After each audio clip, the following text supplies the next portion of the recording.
Hello.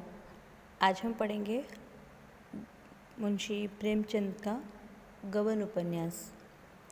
तो जो गबन उपन्यास है उसका मूल विषय है महिलाओं का पति के जीवन पर प्रभाव। तो गबन प्रेमचंद के एक विशेष चिंतानुकूल विषय से संबंधित उपन्यास है। यह विषय है गहनों के प्रति पत्नी के लगाव का पति के जीवन पर प्रभाव।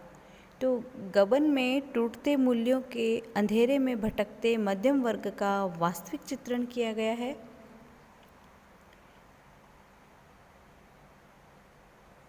निर्मला के बाद गबन प्रेमचंद का दूसरा यथार्थवादी उपन्यास है।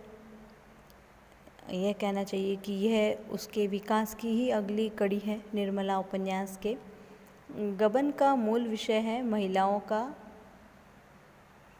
पति के जीवन पर प्रभाव। तो गबन प्रेमचंद के एक विशेष या ऐसे कह सकते हैं कि इस उपन्यास में टूटते मूल्यों के अंधेरे में भटकते मध्यम वर्ग का वास्तविक चित्रण किया गया है। इन्होंने समझौता परस्त और महत्वाकांक्षा से पूर्ण मनोवृत्ति तथा पुलिस के चरित्र को बेबाकी से प्रस्तुत करते हुए कहानी को जीवंत बना दिया गया है।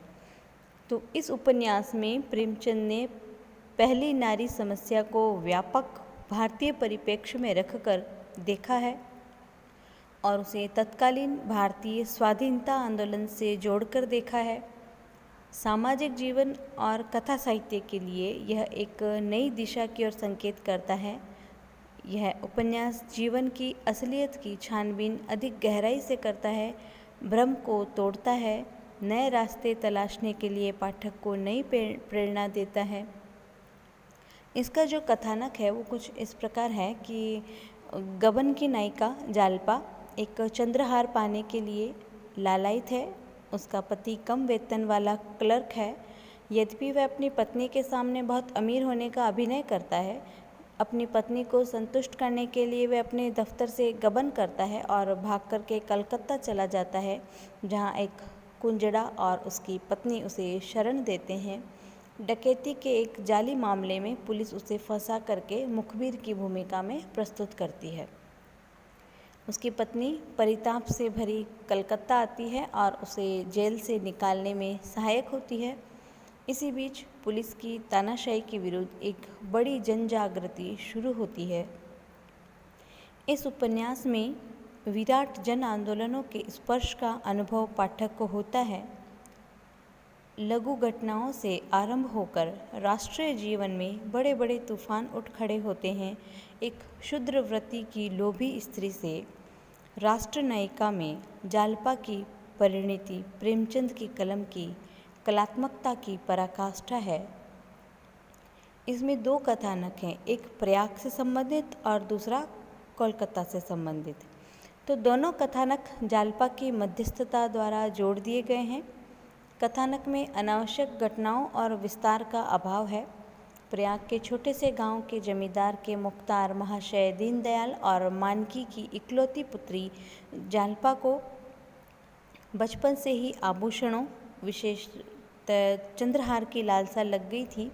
वह स्वप्न देखती थी कि विवाह के समय उसके लिए चंद्रहार जरूर चढ़ेगा। जब उसका विवाह कचहरी में नौकर मुंशी दयानाथ के बेकार पुत्र रमानाथ से हुआ तो चढ़ावे में और गहने तो थे, चंद्रहार न था। इससे जालपा को घोर निराशा हुई। प्रयाग से संबंधित कथानक क्या है कि दीनदयाल और दयानाथ दोनों अपनी अपनी बिसात से ज़्यादा विवाह में खर्च करते हैं। दयानाथ ने कचहरी में रहते हुए रिश्वत की कमाई से मुंह मोड़ रखा था।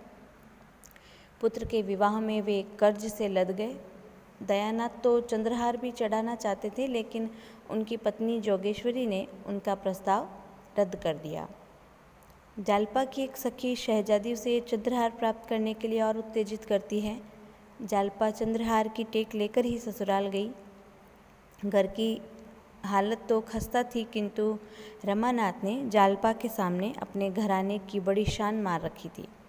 कर्ज उतारने के लिए जब पिता ने जालपा के कुछ गहने चुपके से लाने के लिए कहा तो रमानाथ कुछ मानसिक संघर्ष के बाद आभूषणों का संदूक चुपके से उठाकर उन्हें दे आते हैं और जालपा से चोरी हो जाने का बहाना कर देते हैं, किंतु अपने इस कपटपूर्ण व्यवहार से उन्हें आत्मग्लानि होती है, विशेष रूप से जब कि वे अपनी पत्नी से अत्यधिक प्रेम करते हैं।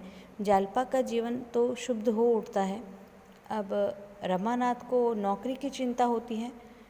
वे अपने शतरंज के साथी विदुर और चुंगी में नौकरी करने वाले रमेश बाबू की सहायता से चुंगी में 30 रुपये की मासिक नौकरी पा जाते हैं। जालपा को वे अपना वेतन 40 रुपये बताते हैं। इसी समय जालपा को अपनी माता का भेजा हुआ चंद्रहार मिलता है, किंतु दया में दिया हुआ दान समझकर वह उसे स्वीकार नहीं करती है।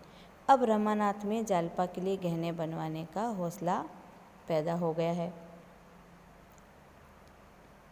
इस हौसले को वे सराफे के कर्ज से लद जाने पर भी पूरा है। इंदुभूषण वकील की पत्नी रतन को जालपा के जड़ाऊ कंगन बहुत अच्छे लगते हैं। वैसे ही कंगन लाने के लिए वह रमानाथ को 600 रुपये देती है।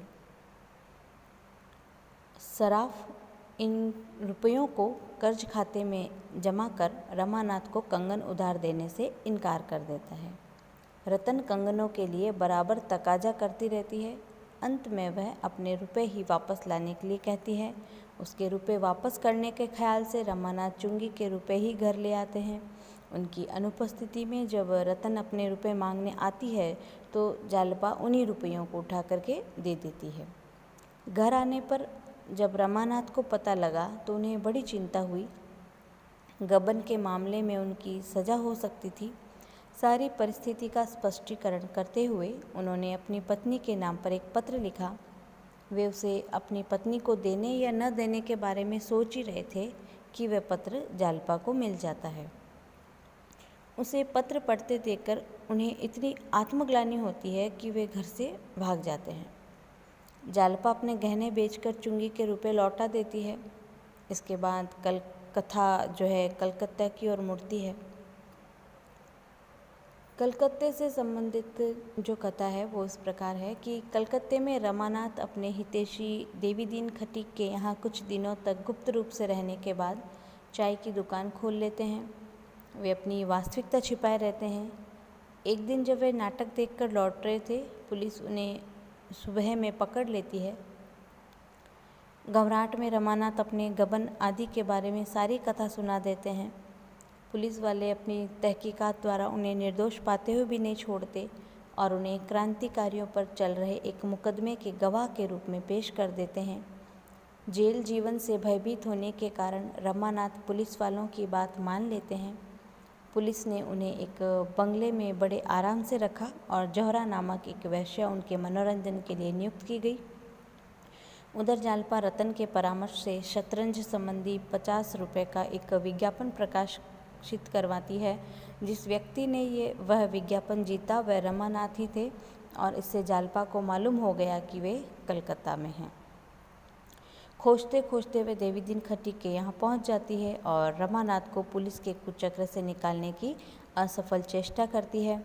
रतन भी उन्हीं दिनों अपने बूढ़े पति का इलाज कराने के लिए कलकत्ते आती है। पति की मृत्यु के बाद वह जालपा की सहायता करने में किसी प्रकार का संकोच प्रकट नहीं करती है। क्रांतिकारियों के विरुद्ध गवाही देने के पश्चात उन्हें जालपा का एक पत्र मिला जिसने उनके भाव बदल दिए। उन्होंने जज के सामने सारी वास्तविकता प्रकट कर दी।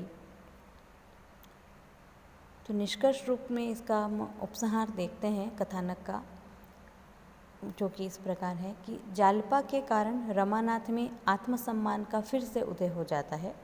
जौहरा वैश्य जीवन छोड़कर सेवा व्रत धारण कर लेती है। रमानाथ और जालपा भी सेवा मार्ग का अनुसरण करते हैं। जौहरा ने अपनी सेवा, आत्मत्याग और सरल स्वभाव से सभी को मुक्त कर दिया था।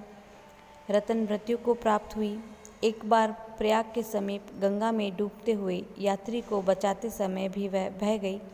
रमानाथ ने कोशिश की कि उसे बचाने के लिए आगे बढ़ जाए। जालपा भी पानी में कूद पड़ी। रमानाथ आगे न बढ़ सके। एक शक्ति आगे खींचती थी, एक पीछे। आगे की शक्ति में अनुराग था, निराशा थी, बलिदान था। बंधन ने रोक लिया। कलकत्ते में जौहरा विलास की वस्तु थी। प्रयाग में उसके घर के प्राणी जैसा व्यवहार होता था। दयानाथ और रामेश्वरी को यह कहकर शांत कर दिया गया था कि वे देवी दीन की विधवा बहू है। जौहरा में आत्मशुद्धि की ज्योति जगमगा उठी थी। अपनी क्षीण आशा लिए रमानाथ और जालपा घर लौट गए। उनकी आंखों के सामने जौहरा की तस्वीर खड़ी हो जाती थी। जालपा के कारण रमानाथ में आत्मसम्मान का फिर से उदय हुआ था।